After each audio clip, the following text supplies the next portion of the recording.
नमस्कार दोस्तों, स्वागत है आपका मेरे चैनल में। नए हैं तो चैनल को सब्सक्राइब ज़रूर करें। गांव के बाहर छोटा सा शिव मंदिर था जिसमें एक वृद्ध पुजारी रहते थे।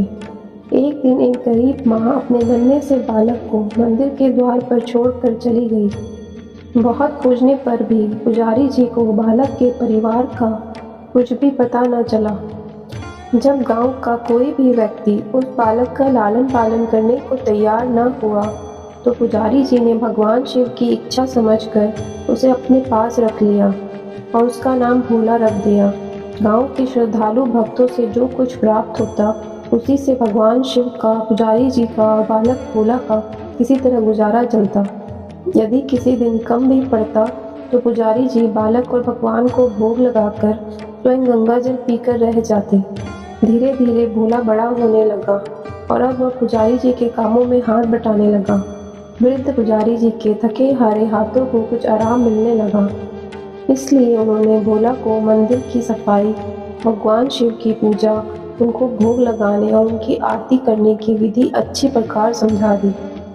अब वे स्वयं भगवान शिव के नाम जप और संकीर्तन में समय व्यतीत करने लगे। एक दिन भगवान शिव के मंगलकारी नाम शिव शिव शिव शिव का जप करते हुए ही उनके प्राण छूट गए। अब बालक भोला का इस संसार में भगवान शिव के सिवा और कोई सहारा न रहा। उसने पुजारी जी की ये 3 बातें कभी नहीं भूली। 1. भगवान भोलेनाथ शिव शंकर को ताजी गर्म रसोई का ही भोग लगाना। 2. भगवान को भोग लगाए बिना स्वयं कुछ भी नहीं खाना। 3. भगवान शिव पर विश्वास रखकर कभी भी किसी भी वस्तु का संग्रह न करना, बासी भोजन का भी नहीं। यदि कोई भक्त पहले से बना भोजन या मिठाई मंदिर में दे जाता तो बालक भोला उसे गरीबों में बांट देता। वह ताजी रसोई बनाकर ही भगवान को भोग लगाता, उसके बाद ही स्वयं प्रसाद ग्रहण करता और यदि बचता तो उसे बांट देता। यदि रसोई बनाने को सामग्री न होती तो भोले बाबा और भोला भगत दोनों गंगाजल पीकर ही रह जाते। एक बार बरसात का मौसम आया और 3-4 दिन तक मूसलाधार वर्षा होने से मंदिर में एक भी भक्त नहीं आया। भोला अपने भोले बाबा को गंगाजल का ही भोग लगाता और उसे ही पीकर रह जाता। भोले बाबा बालक की भक्ति और सहन शक्ति की परीक्षा लेते रहे, किंतु आखिर में अपने भक्त बालक को भूख से तड़पते देख उनसे रहा न गया। वे सेठ के नौकर का रूप धरकर हाथ में भोजन सामग्री की पोटली लेकर वर्षा में भीगते हुए मंदिर के द्वार पर जा पहुंचे। उन्होंने आवाज लगाकर भोला को बुलाया और उसके हाथ में पोटली देते हुए बोले, सेठ जी ने ये कच्चा राशन भेजा है, इससे रसोई बनाओ, भोग लगाओ और स्वयं भी प्रसाद पाओ। मैं कल फिर आऊँगा। भोला भगत ने आशीर्वाद देकर उसे विदा किया और सूखी गीली लकड़ियों के धुएं में गरम रसोई बनाकर भोले बाबा को भोग लगाया। पूरे बरसात के मौसम में भोले बाबा नौकर के वेश में भोला भगत को सीधा देने आते रहे और स्वयं भी गर्मा गर्म रसोई का भोग पाते रहे। एक दिन भोला भगत ने सोचा कि सेठ जी को कच्चा राशन भेजते हुए 4 महीने हो चले हैं, किंतु वे स्वयं कभी मंदिर में भोले बाबा का प्रसाद ग्रहण करने नहीं आए। अगले दिन जब भोले बाबा नौकर के वेश में सीधे की पोटली देने आए तो भोला भगत उनसे बोला, भाई, तुम्हारे इतने धर्मात्मा सेठ जी कभी स्वयं मंदिर में प्रसाद लेने नहीं आए, इस कारण मेरा हृदय अत्यंत दुखी हो रहा है। अपने सेठ जी से कहना कि कल वे भी मंदिर में प्रसाद करने अवश्य पधारे।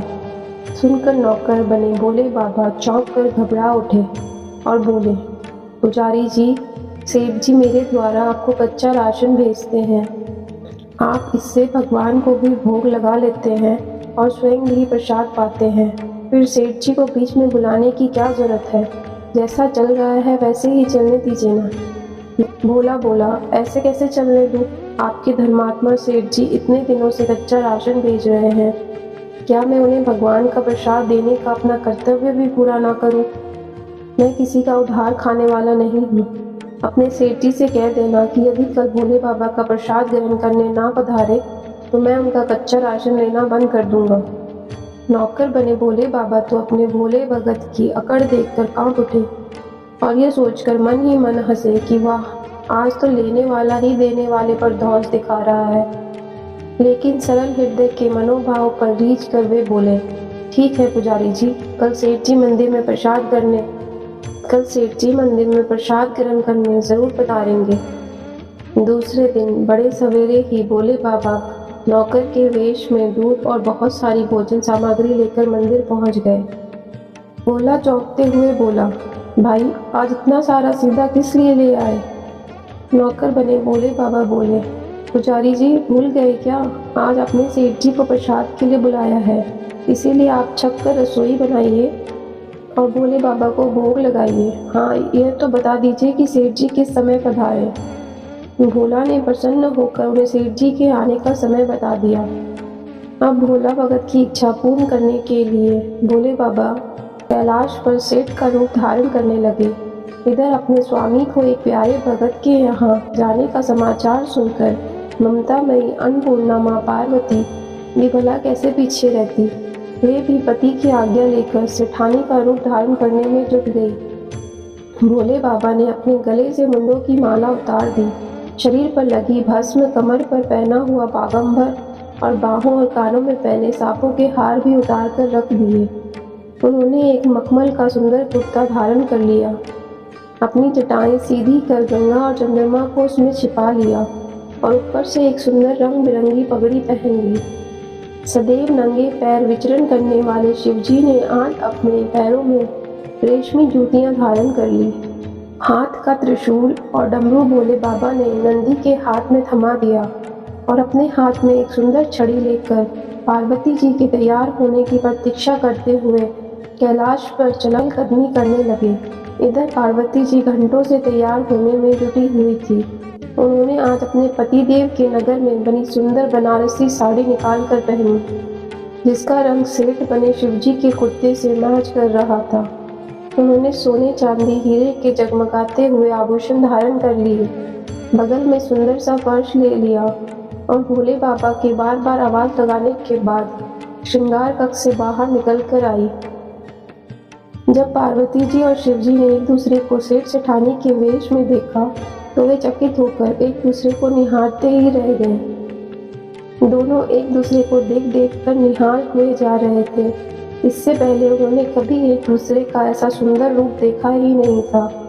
जब भगवान गौरी शंकर सेठानी सेठ का रूप धरकर कैलाश से अपने भक्त के यहाँ दावत खाने चले गए तो गणेश, कार्तिकेय, नंदी, ऋषि मुनि, देवता, देवांगनाएं भी उन्हें देखकर ठगे से रह गए।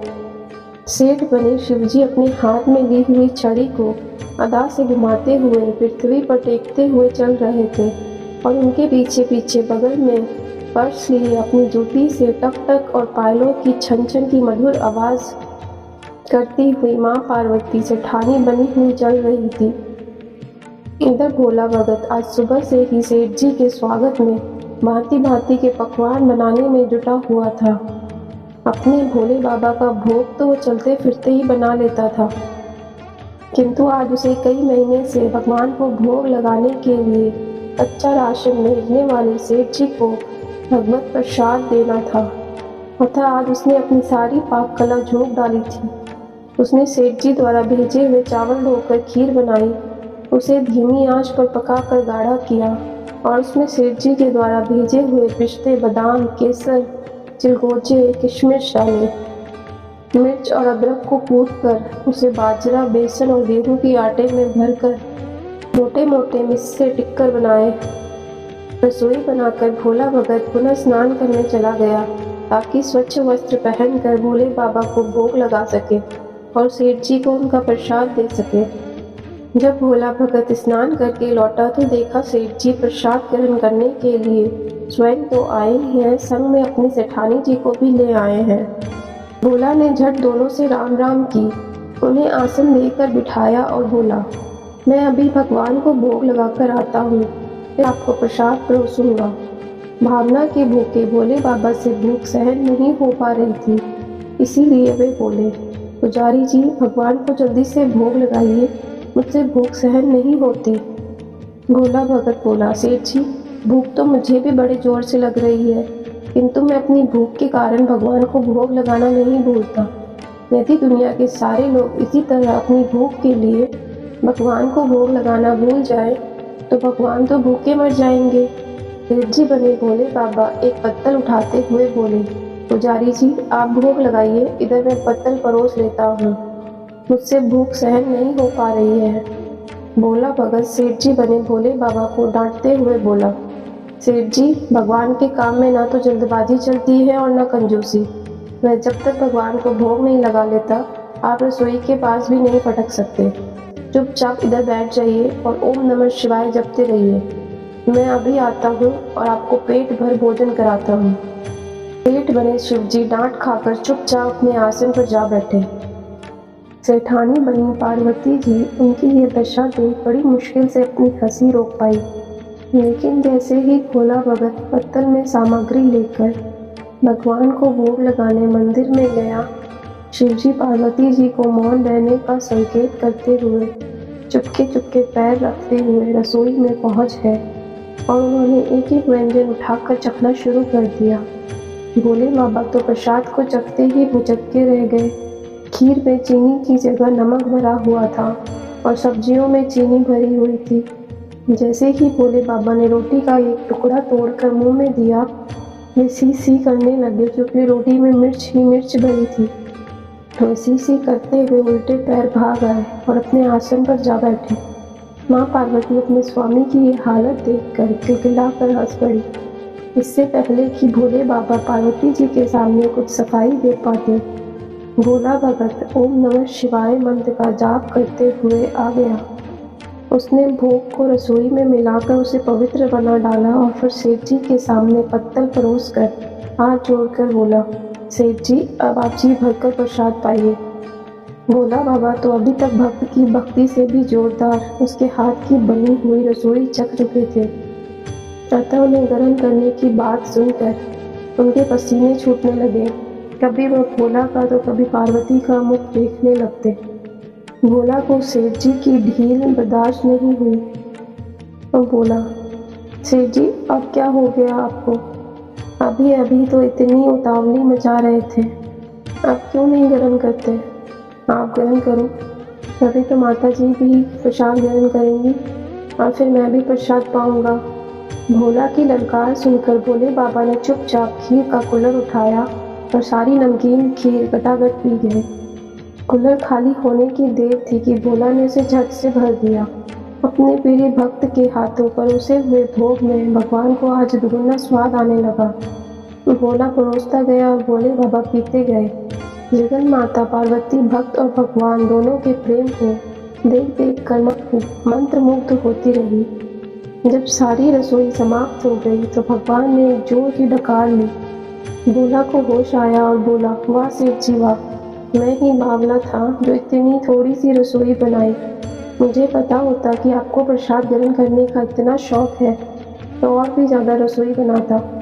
भोले बाबा अपने पेट पर हाथ फैलते हुए सेठानी बनी पार्वती जी की ओर मुस्कुरा कर देखते हुए बोले, पुजारी जी मैं इतना रोज कहाँ खाता हूँ, किंतु आज प्रसाद इतना स्वादिष्ट बना था कि अपने पर वश ही नहीं रहा और खाता ही चला गया।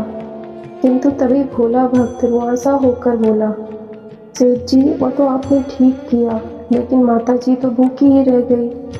ममता में पार्वती माँ से भोला का रुआंसा मुख देखा नहीं गया। उन्होंने बची हुई खीर की 4 बूंदें अपने कंठ में टपका ली। भोले बाबा द्वारा भोग लगाने से प्रसाद में अद्भुत अलौकिक स्वाद भर गया था। ऐसी सुगंधित और मीठी खीर चखकर जग जननी आकंठ तृप्त हो गई और उनके तृप्त होते ही सृष्टि का प्रत्येक प्राणी तृप्त हो गया। भोला भगत बोला, सेठ जी आपने और माता जी ने प्रसाद ग्रहण कर लिया, इससे मुझे अत्यंत संतोष हुआ है। समझ लीजिए कि आप दोनों द्वारा प्रसाद ग्रहण करने से मेरा भी पेट भर गया। मेरी तो वैसे भी महीने में 4-4 एकादशी हो जाती है, किंतु मैं भी एक दाना ले ही लेता हूँ, इससे कि भोले बाबा के प्रसाद का अनादर ना हो। यह कहकर जैसे ही भोला ने खीर के पात्र में लगा चावल का एक दाना उठाकर अपने कंठ में डाला, उसकी जन्म जन्मांतर की भूख प्यास मिट गई और समस्त वासनाओं और इच्छाओं की तृप्ति हो गई। उसके ज्ञान के नेत्र खुल गए और उसने देखा कि उसके सम्मुख त्रिलोकीनाथ भगवान शंकर और जगजननी माँ पार्वती आशीर्वाद की मुद्रा में मुस्कुराते हुए खड़े हैं। भोला दौड़कर उनके चरणों में लौट गया और उन्हीं में समा गया। हर हर महादेव। मिलते हैं नई कहानी के साथ नई वीडियो में। तब तक के लिए धन्यवाद।